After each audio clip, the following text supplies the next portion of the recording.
एक घना जंगल था जहां तरह तरह के जानवर रहते थे। वहां पर एक विशाल पेड़ के नीचे छोटे छोटे जानवरों का एक गांव बसता था। उस गांव में एक छोटा सा खरगोश रहता था जिसका नाम था चंदू। चंदू बहुत चतुर और तेज था, लेकिन उसे अपनी चालाकी पर बहुत घमंड था। एक दिन जंगल के राजा शेर साहब ने एक बड़ी सभा बुलाई। शेर साहब ने घोषणा की, जंगल में एक बहुत बड़ा संकट आ गया है। एक दुर्जन हाथी हमारे जंगल में आ गया है और वो सभी छोटे जानवरों को परेशान कर रहा है। हमें उसे रोकना होगा।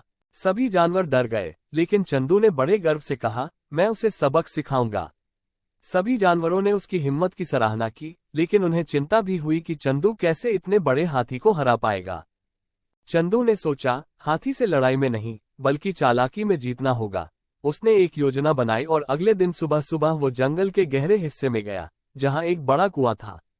चंदू ने कुएं के पास जाल बिछा दिया और खुद वहीं छिप गया। जैसे ही हाथी उस इलाके में आया, चंदू जोर से चिल्लाया, हाथी भाई, इस जंगल में एक और बड़ा हाथी है जो तुम्हें चुनौती दे रहा है। वो इसी कुएं के अंदर छिपा हुआ है। अगर तुम सच्चे राजा हो तो उसे बाहर निकालो। हाथी ने ये सुना और गुस्से में कुएं के पास गया।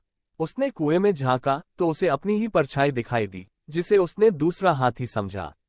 गुस्से में भरा हाथी उस दूसरे हाथी पर जोर से हमला करने के लिए कुएं में कूद गया। लेकिन कुएं में पानी भरा हुआ था और हाथी तैरना नहीं जानता था। इस प्रकार वो डूब गया।